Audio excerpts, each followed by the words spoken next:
आइए तो अब जानते हैं वो 9 लोग कौन हैं जो अगर रमज़ान में रोज़ा ना रखें तो उन पर कोई गुनाह नहीं होगा। याद रखें, हर मुसलमान मर्द औरत जो बालिग़ है और अपने होश व हवास में है, उस पर रमज़ान का रोज़ा रखना फ़र्ज़ है, यानी कि इसके लिए पूरे महीने के रोज़े फ़र्ज़ हैं। अगर कोई उनकी फ़ज़ीलत से इनकार करता है तो वो काफ़िर है और बिना वजह रोज़ा छोड़ने वाला भी सबसे बड़ा गुनहगार है। लेकिन क्या आप जानते हैं कि वो 9 लोग कौन हैं जिनको रमज़ान में रोज़ा रखने से कोई गुनाह नहीं मिलता, यानी कि उनको छूट है। यानी कि ये लोग रमज़ान के महीने में रोज़ा नहीं रखते तो इनको कोई गुनाह नहीं होगा। ये 9 लोग रमज़ान के महीने में रोज़े छोड़ सकते हैं। नंबर 1, बीमार शख्स। सबसे पहला इंसान है बीमार शख्स, यानी कि ऐसा बीमार जो सख्त बीमार हो। ऐसे इंसान को रमज़ान के महीने में रोज़ा रखने की छूट है। अगर ऐसा बीमार इंसान रोज़ा नहीं रखता तो इस पर कोई गुनाह नहीं होगा। अब यहाँ ये सवाल आता है कि ऐसी कौन सी बीमारी है जिसमें रोज़ा ना रखने की छूट है, तो हम आपको बता दें कि यहाँ पर उन बीमारियों की बात नहीं हो रही जो रोज़मर्रा में हम सबको होती हैं, जैसे खांसी, नज़ला, बुखार, ज़ुकाम वगैरह। तो याद रखें, ऐसा करना जायज़ नहीं है। ऐसे लोगों को रोज़ा रखना ज़रूरी होगा। यहाँ पर बीमारी से मुराद वो बीमारियाँ हैं जिनमें इंसान की जान जाने का ख़तरा होता है। अब आप ये सोच रहे होंगे कि ऐसी कौन सी बीमारियां हैं जिनमें जान जाने का ख़तरा होता है और हमें कैसे पता चले कि इस बीमारी में हमारी जान चली जाएगी।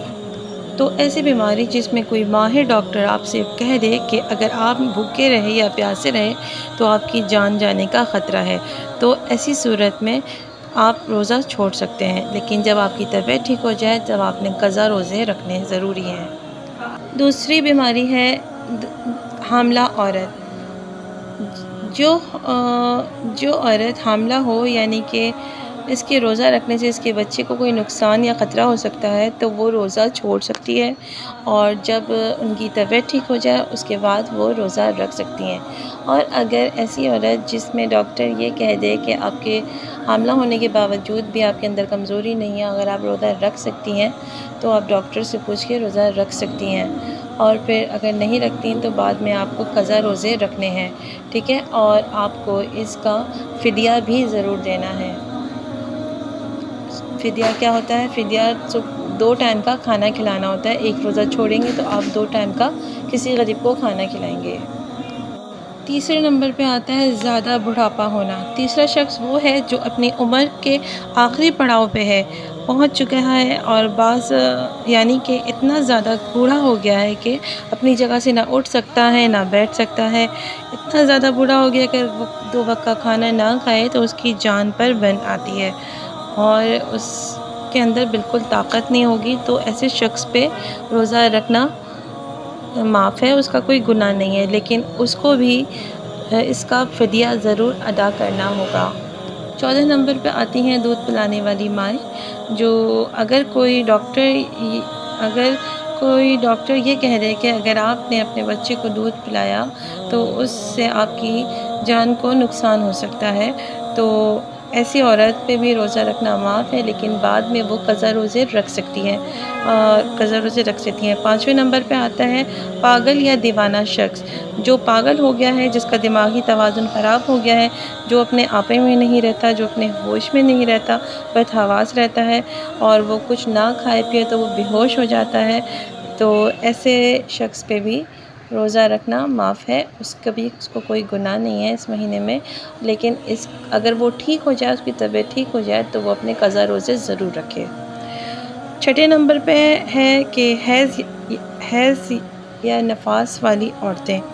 तो ऐसी सूरत में वो रोज़ा नहीं रख सकती, उन पे ऐसी सूरत में रोज़ा रखना माफ़ होता है, लेकिन जब उनकी तबीयत बेहतर हो जाए उसके बाद वो क़ज़ा रोज़े ज़रूर रखें। 7वें नंबर पे आता है कि मुसाफिर शख्स जो सफ़र में हो और सफ़र में रोज़ा ना रख सके तो उस पे कोई गुनाह ना होगा, लेकिन बाद में क़ज़ा रोज़े रख सकता है। अगर सफ़र 42 किलोमीटर से दूर का है और कम से कम 15 दिनों की नियत करके घर से निकला है, तो ऐसे मुसाफिर का रोज़ा रखने की छूट है, लेकिन बाद में वो अपने क़ज़ा रोज़े ज़रूर रख ले। 8वें नंबर पे जिसकी जान का ख़तरा हो, जिसको अपनी जान का ख़तरा हो, यानी कि अगर कोई इसके ऊपर चाकू या छुरी लेकर आ जाए और बोले कि अगर तुमने रोज़ा रखा तो मैं तुम्हें जान से मार दूँगा, तो ऐसे शख़्स पे भी रोज़ा रखना यानी कि रोज़े की छूट है, उसको कोई गुनाह नहीं मिलेगा रमज़ान के महीने में अगर वो रोज़ा रखे, लेकिन उसके बाद अगर हालात ठीक हो जाएँ तो वो इसका रोज़ा रख सकता है और इसका फ़दिया भी ज़रूर अदा करे। 7वें नंबर पे नाबालिग बच्चा है, जो अगर नाबालिग बच्चा है कि अगर रोज़ा राह रखे तो उस पे रोज़ा रखने से कोई रोज़े की छूट है उसको और कोई गुनाह नहीं मिलेगा नाबालिग बच्चे को। लेकिन अगर 10 साल तक का बच्चा है और उसके अंदर इतनी ताकत है कि वो रोज़ा रख सकता है और वो बालिग नहीं है, तो वो रोज़ा रख सकता है।